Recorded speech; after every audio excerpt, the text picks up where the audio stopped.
I officially replaced my graphic designer with AI. This thumbnail you just clicked, 100% AI generated. And honestly, it's been cheaper and the quality is actually better. So in this video, I'm going to walk you through the entire process, the research prompts, the tools, everything. And I'll show you live by creating this video's thumbnail right in front of you. Let's get into it. This is the five-step process that we're going to walk through. Now we can apply this process really to any type of activity. Right now we're going to apply it to creative and creating images for YouTube, but it can be applied to other areas inside of images, so social media posts, landing page images, etc. Or you can apply it to other areas outside of creative. So this process is truly adaptable. We'll start with the first part here, which is the base prompt. So the first thing we're going to do is we're going to draft a base prompt so we have something to start with. After we've done that, we're going to run this through a prompt improver that's going to automatically improve our prompt with all the best practices for prompting. Then we're going to have the AI execute that prompt we improved. That's going to do some research and generate some prompts for us. After that, we'll actually then generate the images for the thumbnails. And finally, we're going to clean those up, removing some of the visible watermarks if we're going to use one of the methods, which is the Gemini app. This is the basic flow. Now, before we jump into anything in too much detail, we first need to talk about the base prompt. So, the base prompt that we're going to write, the thing that we have to create ourselves, I always recommend my clients answer three questions when writing their first prompt. First, you want to answer the what. What are you trying to ask the AI to do? This is the task they're trying to achieve. You want to be as detailed as possible. Next, you want to give them the why. So, what's the intent behind the ask? Why are you specifically asking me to do this? Reason being is if you give it the why, there's likely implicit things you've not shared with the AI that it can infer from what you've stated in the why without you having to communicate it. And then finally, we have the how. And this is going to be us explaining any constraints that we care about for the thing we're going to have the AI do. So in the context of thumbnails, I'll talk you through some of the hows that I've had, but some of those could be ensuring that the contrast between the foreground and background of the image are high contrast. These are a variety of constraints that we can tell the AI to do, ensuring that it doesn't go off in the wrong direction. So these are the three things you want to answer when writing your base prompt. Another important thing that I'm going to call out in the base prompts that I like to write are when I'm having the AI research on my behalf. And if it's going to write the prompt for me, there's two things that I wanted to look at. So the first category of thing that I wanted to research, in this case, if we're doing images, is the channel, meaning what are the best practices for creating content in this channel? So right now for me, it's YouTube thumbnails, but for you, it could be social media posts, or it could be landing page images, or it could be creative for ads, or something like that. Well, in this case, we want the AI to research best practices for thumbnails in YouTube as of today. As of today is critical, and I want to call that out. Reason being is if you don't specify that, it's going to maybe pull best practices from 6 months, a year, 2 years ago. And we don't care about best practices then. We only care about what works now. So we wanted to make sure that the best practices it pulls are up to date. The same thing applies to the second thing we're going to have it research after it's researched the channel, which is prompting a model. So we're going to have it write prompts for us, but if it's going to do that, it needs to know what model we're going to have it prompt. In this case, it's going to be Nano Banana Pro. And then we're going to ask, I want you to research best practices for prompting this specific model as of today. Again, it has to be as of today. So we're getting the best practices for prompting this model now. And those are two important things that we're going to embed in our base prompt so the AI researches them for us initially. Quick pause in your regular programming. This video is brought to you by me. So, two quick things. First off, below is a 30-day AI Insight series, completely free. You'll get 30 insights in your inbox of how you can apply AI to your business and your work. The second thing is if you'd like to work with me, below are a series of offerings to see if there's a good fit between the two of us. That being said, let's get back into the video. And we've talked a lot about the base prompt, so let me just show you what that looks like. So this is the base prompt that I drafted. It's not very long. It's probably maybe 2, 3 paragraphs. And you can see these little tags that I've added so you kind of understand where the what is and the why is in the base prompt.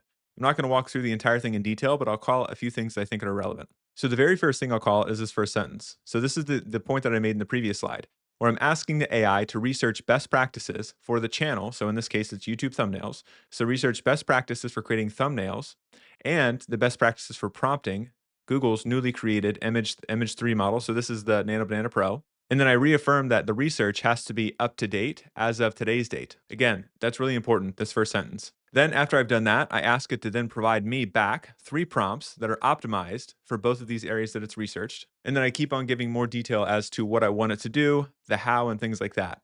So instead of walking through in all of this detail, I'm going to actually go to the next slide to show you some of the specific hows that I embedded into that prompt that I'll call out here. So one how that I included that base prompt was high contrast. I asked for the fact that I wanted the image in the thumbnail to be high contrast between foreground and background.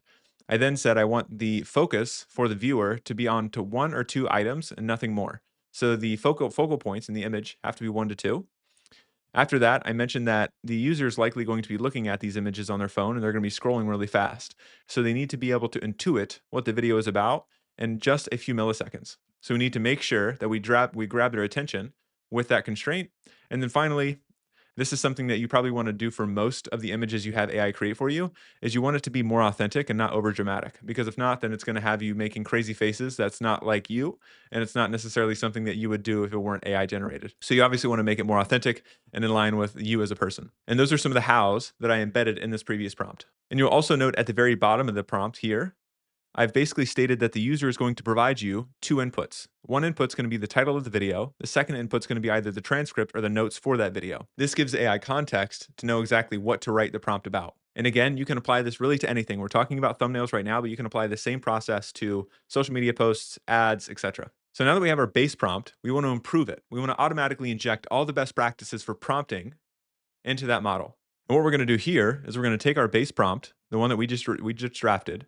We're going to run that through a prompt improver, and that prompt improver is going to spit out a much better informed prompt. And let me show you exactly how to do this. So there's two ways we can do this. We can either do it through OpenAI or Claude. In this instance, I'm going to do it through Claude. And both of them have prompt improvers. So if I go to this specific URL, so console.anthropic.com, it's going to have this button here that says generate prompt.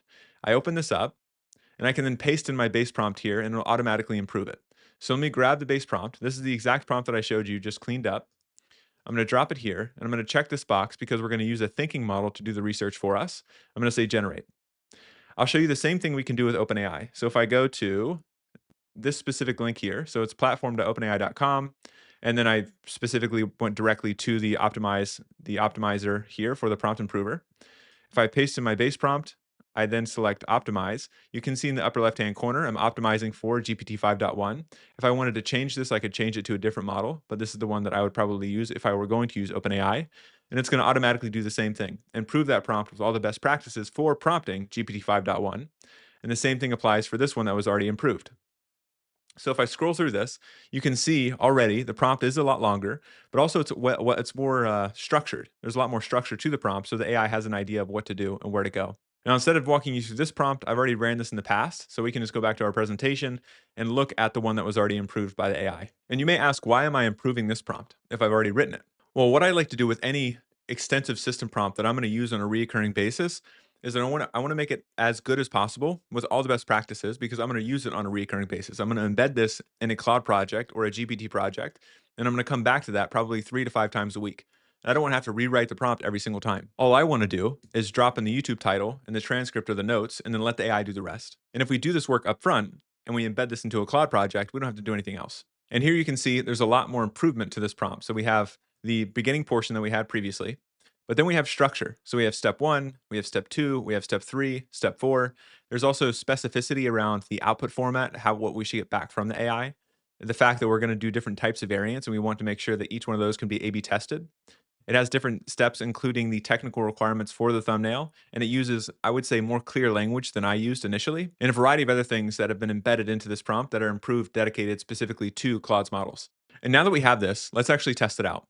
I want to show you this live. So let's actually go to our Claude instance. And here I have that dedicated project that I mentioned. So I went to this specific project. So if I go back to all projects, you can see here I have that project here. So I click this and it takes me into the thumbnail creator. In the instructions, I have that same exact prompt that I just showed you just inside the instruction section. So this is always going to be there when I call it.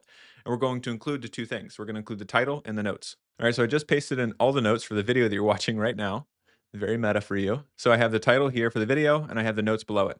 And I'm going to use Opus 4.5. Reason being is that it's the best model that Claude has to offer right now.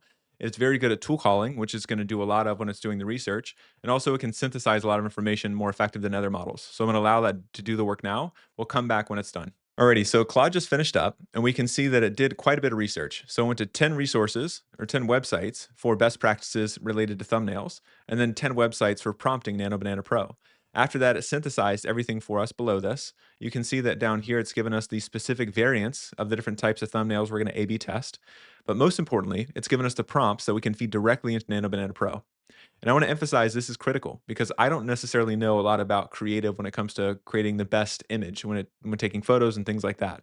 But AI does because it did the research. And just some, I guess, some examples here is when it comes to lighting, I know almost nothing about lighting and the types of lighting one should use when taking photos, etc. Or when it comes to the different types of styling. Again, I don't know this, but AI does. So we can take those prompts that it researched and crafted for us for our specific needs and run that directly into Nano Banana Pro. And but before we do that, we need to decide where we're going to run this. So we can either run it inside the Gemini app, which is consumer facing, or we can run it through Google's AI Studio, which is more developer facing, both of which have pros and cons. And I wanted to highlight those here. So we'll start on the consumer side with the Gemini app. Now, this is going to cost you $20 a month if you want to use Nano Banana Pro consistently. If you just want to use it once or twice per day, you can use it for free. But if you want to get access to it more consistently, you'll have to pay. And this will give you access to the Pro plan, which includes more than just generating images and a variety of other things. So if you do pay 20 a month, you'll get probably 100 a day of images that you can generate with Nano Banana Pro. That throttle changes based off of how many calls Google's getting at any given time. Also, there's going to be a watermark on the image that you download, but I'll show you how you can remove that. And then also the interface is usually, I would say, less overwhelming to somebody that's not necessarily technically inclined. So that's the Gemini app side. On the other side, we have Google's AI Studio. So this is going to cost you between 10 and 12 cents per image that you generate if you're using 2K resolution. If you want a higher resolution image that's 4K, that's going to cost you between, I would say, 20 and 25 cents per image. And then the benefit here is there's no watermark in the image that you download, so you don't have to remove it. The API access is beneficial to some people that care about that stuff. And then finally, it's pay per use. So there's probably pros and cons to that depending on your usage here. So if you're going to use it a ton, maybe you'll want to consider the Gemini app route. If you're going to use it less, maybe the AI Studio makes sense if you don't want to subscribe to the $20 a month plan. Those are some of the pros and cons to consider. For this specific exercise, I'm going to show you both so you know what exactly it looks like in both experiences. Now let me copy this prompt. Let me go to Gemini. I'll turn create image on. So let me show you, if you go to tools here, you go to create images, that turns on Nano Banana Pro. I paste the prompt in, and then I need to add a reference image because if you actually go to the prompt, you'll see in here, they specifically call out that there's going to be a reference image I provide of me, include me in the thumbnail. And I've done that because in the base prompt that I drafted, I initially asked the AI to make sure that any of the prompts that it gives me, it has to incorporate the fact that my face should be in the thumbnail. So it's incorporating that into the prompts that I'm going to give to Nano Banana Pro. So I've dropped in about 4 images here instead of dropping in one reference image. Reason being is I found that if you drop in multiple images of yourself at different angles, smiling, not smiling, etc., the AI tends to do a better job at generating images that look more realistic to what you actually look like. So once I've done this, I'm simply just going to hit enter and it's going to do its thing. While this is working, I'll show you how to set up and use Google AI Studio. So when you go into Google AI Studio, this is going to be aistudio.google.com.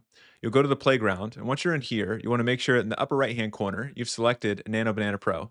So you see you have a lot of options here. We want to go to Nano Banana Pro, and immediately you're going to see down here it says link API key. If you don't link your API key, you can't use it because remember, this is pay to use. So there's a lot of steps involved if you've not set up a key. This video isn't for that. The TLDR here is that you need to set up a project inside of the Cloud Console for Google. Make sure that project is linked to an API key that has a credit card associated to it, and then link that to here. Once we have our API key linked to AI Studio, we can then drop in the images, the same prompt, and let it generate. So I'll go back to here, copy the prompt, go back to AI Studio, paste it in. I'll then drop in some images really quick. So I've dropped in some beautiful images of me in my flowery shirt. And I'll say generate, and you can see right here on the left-hand side, the resolution is set to 1K. That means the image is going to be cheaper. If I set it to 2 or 4, it's going to be more expensive per image. Now, as that's generating, let's go back here, download the image we got back from the Gemini app itself. And as you can see, looks really good. It has the watermark here at the bottom right-hand corner, so we want to get rid of that. And I'm going to go back here. I'm going to go to Canva to remove it. You can use a variety of tools to do this. I'm using Canva just because it's easy for me. I also have a paid plan with Canva, which allows me to have access to the magic eraser, which we're going to use. But with that being said, there's many different ways you can remove watermarks. This is just one of them. So there's probably like 15 to 20 free ways you can do this. I'm just showing you one. So I'm going to take that image. I'm going to drop it down here. Once I've dropped it in, you can see we have the watermark. But if I go to edit, I then go to magic eraser here. I then select that little segment where the watermark is, and I say erase. It takes a few seconds, and automatically that watermark's erased. I go back, and we're done. Our image is finished. It looks pretty good to me, because it looks just like me. And the watermark is gone. Easy peasy. Now, if we go back to Google AI Studio, we can see this one's finished as well. And the point that I wanted to make here is that you can see there is no watermark, and I look kind of confused in this image, but that's all right. And you can download that if you wanted to as well. So that's how both AI Studio work and the app work for Gemini to get those images back and to make those edits. And as a recap, and probably the most important point I want you to take from this entire video, is that this process is adaptable. We walked you through just the example of thumbnails, but you can apply this to any type of creative for images and also other types of tasks. So I'm not just talking about thumbnails, but we can do ads, landing pages, social media posts, etc. And the flow is, as a reminder, is we're going to start with the base prompt. You need to draft your base prompt, and that's going to cover the what, the how, and the why. After you've drafted that, you're then going to kick off the AI to do the rest for you. It's going to research first the channel, the best practices for that channel when you're trying to create images in this context. And remember, it has to be as of today. After this is finished, we're then going to go have the AI research the specific model we're going to prompt. What are the best practices for prompting that specific model? After we have this research is complete, it's going to then go and kick off and write the prompts for us. Once we have the prompts, we can feed that into the AI to generate the images for us. We can clean up the watermarks and then repeat this loop for other channels and other form factors. And that's it. So if you enjoyed this, please reshare it with your friends. And also, as a reminder, two things. First off, below is a 30-day AI Insight series, completely free. You'll get 30 insights in your inbox how you can apply AI to your business and your work. The second thing is if you'd like to work with me, below are a series of offerings, see if there's a good fit between the two of us. Oh, and if you want to know why these detailed prompts work so much better than just saying, hey, make me a thumbnail, I break that down in another video. There's this concept called prompting altitude. It explains why specificity matters and how to avoid these cookie cutter AI designs in writing. I break down the whole thing right here. So go ahead, click it, click the video. I'll see you next time, Internet.